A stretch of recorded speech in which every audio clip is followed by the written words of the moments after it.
Hi mga mami! Samahan niyo akong buksan ang parcel na ito. May bagong shop na bilihan ng OOTD for baby na dito pa rin mabibili sa TikTok. Tara, buksan na natin at magbigay tayo ng review. Ang gaganda ng mga reviews nito kaya tayo ay nabudol na rin. Heto na siya mga mi. Hayan, naka-plastic pa. Color green ang napili ko. Terno na siya, polo and short. Hayan, ganyan siya sa malapitan yung tela niya. What you see is what you get talaga. Sobrang ganda niya mga mi. I highly recommend this product. Pang OOTD ni baby. Ganyan yung color niya at yung botones niya.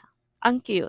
Pa-leaf naman yung design niya. Pinakagusto ko dito yung pocket na design niya. Napakaganda nito, legit talaga. Ganda ng quality ng tela niya. Presko sa katawan ni baby. Hayan, ganyan yung itsura ng short niya. Khaki color siya, and ang cute niyang tingnan. At dalawa naman yung side pocket niya.